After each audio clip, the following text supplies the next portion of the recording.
Hello, y'all. Yeah, we're doing March Madness. I got some eye drops in my eyes, so it looks like that right now. But this tournament, I like how it's laid out. I genuinely like the 8 versus 9 matchups. I think this has a lot of upset potential, but also has a very high chance of just nothing happening. It's like that every year, but I think it kind of just stands a little bit more this year. I see a lot of upset teams. Like I see Yale and A&M could be a very, very close game. I could see Michigan losing to UC San Diego. Like teams like that of that nature, I could see that happening, but there's no guarantee. So let's discuss some of the upsets and my Final Four prediction.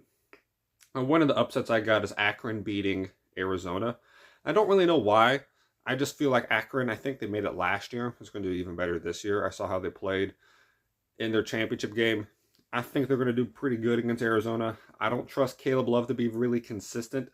I mean, last year they lost because he didn't play well at all. And let's see if it happens this year. I wouldn't be too surprised. Let's be honest. Caleb Love disappoints in the first round. I wouldn't be too surprised for that. I It's not really an upset, but I got St. Mary's beating Vandy, and I think Vandy's gonna be a very popular pick to win this game. So I'm just gonna mention that. I got St. Mary's actually winning because they're a really good rebounding team, and that's something that can counteract Vanderbilt's shooting. If you only can get one shot, 3 point shots are gonna be tougher to get because you don't get those kickouts. As simply. And I just think St. Mary's is overall a really, really good team. That's just undervalued. I got High Point beating Purdue. I don't know why. I just do. I don't trust Purdue in the first round. Last year was an anomaly with Zach Edey just doing his thing the entire time. I don't trust Purdue in the first. I think people forgot that Purdue's not that good of a tournament team. They're not clutch. They've lost a lot in the first round. Like 2 years ago, they just lost as the number 1 seed in the country. Like, remember that, y'all. When are y'all doing those brackets? I got Troy beating Kentucky. I don't know much about Troy, but I do know one thing. Kentucky tends to choke. I know Calipari ain't there, but I do think they're still going to continue that trend of choking in the first round, and not a lot of their guys are actually healthy, which caused them to lose that badly to Alabama. So I think that will continue into the tournament. Then I got Arkansas beating Kansas. That's technically an upset. I don't think that's much of an upset. I think Arkansas is the better team. I think they'll be able to control Hunter Dickinson and their entire group. I think they'll just make more shots. That's my opinion upon that. I got Colorado State beating Memphis. I think Memphis is not a bad team, but they've played a lot of close games against teams I don't think are very, very good, like UAB. They had the one before then. Not a lot of great opponents. I think it was Tulane who they played. Yeah, not a lot of great teams. They're not bad. They're not great, and I think Colorado State's better than any of those teams. So they just beat the crap out of Boise, and Boise could have definitely made the tournament. So I think they'll surprise some people, maybe catch Memphis off guard and beat them up in the first half and carry on that into the second half and hold on. Probably about an 8 point win, I would guess. And that's kind of the main things. I want to go for upsets to start off with. I mean, UC San Diego, I think they're going to win that game too against Michigan. High for Michigan's winning the Big Ten. They're going to lose in the first round to UC San Diego just out of nowhere. They have a very low turnover differential, which is very, very good. They have a very high, they have a good turnover differential. They're like one of the best in the country. That's very helpful for them. And also got Drake making the Sweet 16. I got them beating Missouri. They made it last year. They've been a very, very good team. Missouri's not made the tournament in a long time. So seeing them in the tournament's kind of not a surprise, but it just shows how much of a great effort they've had the entire year. But I do believe they will lose in the first round to Drake. I think Drake will take care of business. So yeah, let's discuss the Final Four now. So in the South side, I got Michigan State. I trust Tom Izzo. I know they lost to Wisconsin. Wisconsin's a pretty good team. I think they'll get their heads together and focus on this. I think they'll have somewhat of an easier path to get there. I think they're going to play Bryant. They're going to beat Bryant. They'll play Marquette. Marquette's nothing special in my opinion. I think they'll beat up on Marquette.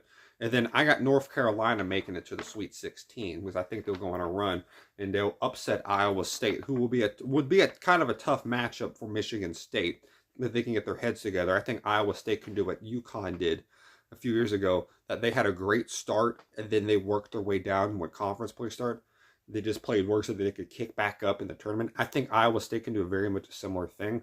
But I think North Carolina will get in. I think they'll cherish the opportunity of barely getting in, which they probably shouldn't have. But I think they'll be able to get this far.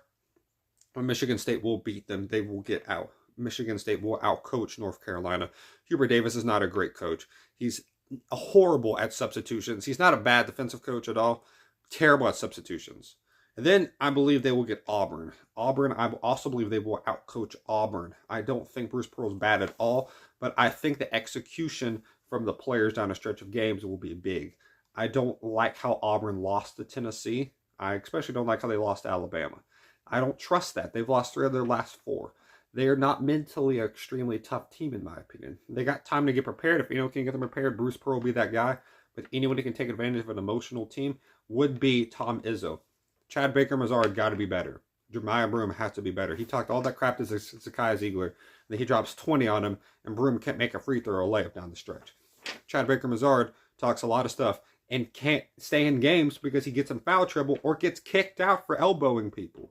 Like, that's an emotional sign, and that's not good because you have a big swing. It has been really good the entire year.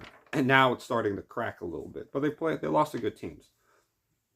On the East side, I don't think this is a big surprise. I got Duke. I got Duke playing BYU in the Elite Eight. I just don't see anyone really beating Duke in this bracket. I mean, maybe Bama if they can get there, but I don't think so. Unless if Cooper Flagg gets hurt again.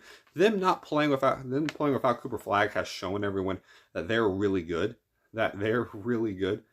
Without him. So what are you going to do with him? Now they know they'll win without him, so the bench unit's going to be even better. The starting unit knows that they could actually do more than what they thought they could originally. So seeing this is a big help. Seeing that happen is a big help for Duke, in my opinion. I think Cooper Flagg will be healthy by then, and I think they'll kind of cruise their way to the Final Four. And then we got the West side. This one's controversial. I got St. John's. I think that's not controversial because Florida's in this bracket. I believe they will play Florida in the Elite Eight. But the thing about St. John's is that they're on an incredible win streak. Their toughness is insane. I trust Rick Pitino a lot. Florida's not made a heavy Final Four run in a minute. They've really, really not. St. John's hasn't either, but Rick Pitino has. Rick Pitino's led a lot of teams to greatness very early on. I believe they have the way to beat Florida, and that's through great on-ball defense. They can switch out any size. They're about the same size a lot of their players are, so they can switch a lot more easier, which helps with guarding these guards so they can switch that up. I mean, Condon's going to be good. That was a big mismatch for Tennessee. But I don't think he's going to have a great game against St. John's. I just don't think so. And St. John's got some scorers out there that can do their thing. I think St. John's could get up to 75 points and win a game that way against Florida. I know that sounds surprising, but it's been done before. Tennessee showed the way to do it when they played them in Knoxville. Yesterday, it was a very, very close game, in my opinion. Florida made some ridiculous threes. They really did. Like in the first half to do stuff like that. It's insane. St. John's going to stay out of foul trouble, though. That's what killed Tennessee. Lanier, Milicic, Meshack, them getting into foul trouble was Okpara, Phillips. All that was huge because he couldn't play the entire game. Milicic was mainly the main guy, in my opinion, for that, and Lanier. And they just could never get a rhythm because they were on the bench most of the time because they were in consistent foul trouble. You cannot have that happen if you're St. John's. I don't think they'll let that happen. They're extremely disciplined. I got them winning this game. It would be very, very close, and it would probably be a surprise to a lot of people. And then coming out of the Midwest bracket, I got Tennessee making it. I don't trust Houston. I've said this for years. Houston is the Oregon of basketball. Oregon continuously chokes in football.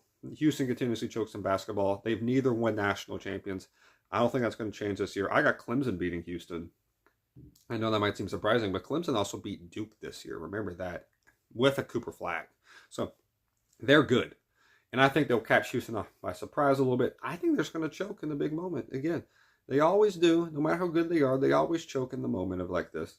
And I got Tennessee taking advantage of this with an kind of an, not going to say easier side, but it's not crazy. Like UCLA, I mean, they play Wofford. I think they'll play UCLA. That's nothing crazy. I think Illinois they'll end up playing. Again, nothing crazy in my opinion. They beat Illinois early in the year already. And it was by like 1 point, 2 points, but it was at Illinois. Then you play Clemson. That'll be a tough matchup. But I think these guards are going to get open and make their shots. I think Gainey, if he can play the same way he did yesterday, would be a big help and will almost guarantee them at least the Elite 8 spot if he can play like that consistently. And then we got Michigan State versus St. John's, a battle of arguably the two best coaches in the country. Rick Pitino versus Tom Izzo. I will give the edge to St. John's based off I think they have a better go-to scorer than Michigan State does. I'm not saying Michigan State doesn't have good go-to scoring, but I think St. John's has better. I think they do. I think their defense is going to be very, very good. This will be a great coaching battle. I think this game would be within 5 points. I got St. John's making the big shots at the big time and winning these moments in a moment like this. And then Duke, Tennessee. I honestly don't think this game is going to be super close. I got Duke winning this one. I don't like seeing Duke win, but they're so good right now. And then they're playing St. John's versus Duke. I think St. John's got the better coach. It's better than John Shire. But the team's talent for Duke and the way they're playing together at this moment is pretty much unbeatable. The way they can play defense and offense at this moment is just insane. And then Cooper Flack is doing his thing. I got Duke winning this game 78-70. I got Duke winning a national championship against St. John's. That's my opinion. Put on a comment your own opinions. Hope you have a great day all. Stay safe. And remember, God bless you all.